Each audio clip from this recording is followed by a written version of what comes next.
Joining us on the news to discuss the Kaduna crisis is Femi Aratokun-Ale, a security consultant. Hello, Femi. Thank you for joining us. The Kaduna state government has confirmed the number of people that have died, with more than 200 homes razed in the attack in Kaura local government. Would you call this a genocide, and for how long will this continue, really? Thank you for having me once again.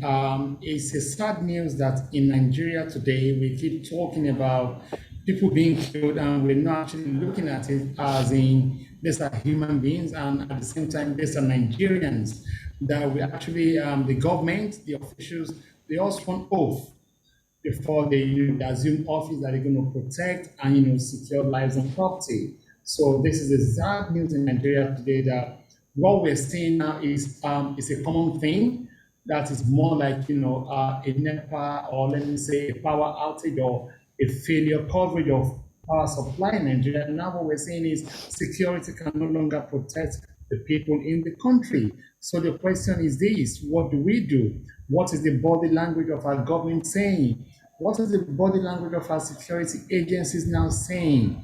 People are dying, and I think we really don't care about who is dying, but what we care about is the next political agenda that is coming up in 2023. It is a disgrace in our country today, and it should not be tolerated. Well, the rhetoric's coming from the government. There is this consistent claim that they are concerned about what's happening. Do you think that maybe their effort is being hampered by a failure in information sharing with respect to the number of military formations in the country, in the state rather? They want to share information when even the police themselves are completely powerless? How do you want to share information whereby security officers, private security firms are powerless? No new policies to change the way we actually police and protect our citizens and the environment. So the question to me is this: what we see these days is just, oh, the government is doing this, the government is doing that.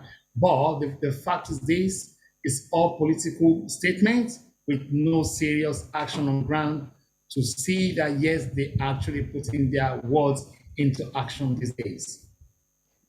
I mean, what would be, from your position, you are a security consultant, if you were to begin to suggest ways we can begin to nibble at the challenges with security, especially in this state, how would we begin? Well, to be honest with you, that's a very good question. And I think I need to put it out right there to all Nigerians to hear me, to all politicians to hear me, including the president of the country and the governor of Kaduna State. This is not about politics.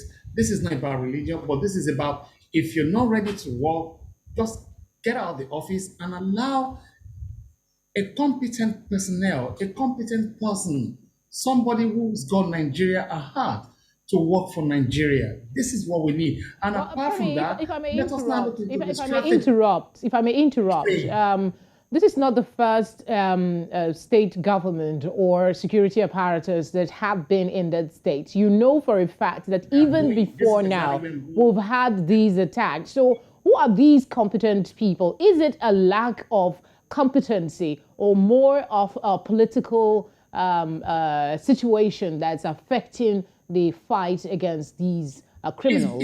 It's both ways. It's really both ways, because if you look at the competency of the governments in the past, they're not really doing so well, because it seems we're just inheriting failures over failures, failures over failures all the time. And the next thing is you see a political party blaming the other one, and this other political party blaming this one, or individuals blaming each other. Why can't we come to a round table and say to ourselves, enough of this is enough? Let us look for a better way to do it. And one of the better ways is this: let us re-empower back our police officers. Let us give them another new policy, new agenda, new welfare that will definitely make them to work actively the way they should work. Because right now, look at the state of the police. They're actually calling for a strike. This is a disgrace. The correctional facilities are calling for a strike. This is a disgrace. Now we're giving more room for criminals to act the more, because we don't even know who is funding them. Even the suspected fund, the people funding them, No one is being brought to book till date. Quite And now what we unfortunate. see is amnesty being given to so-called Boko Haram, how do we say it? Those that have repented. How do we know they are not the same people acting and, killing human beings up and down the country today? All right, I'm afraid we'll have to leave it there for now. Hopefully, we will circle back to you for more of a solution garnered conversation. Thank you very much, Mr. Femi Aratokun-Ale, for your time on the news. Thank you so much for having me.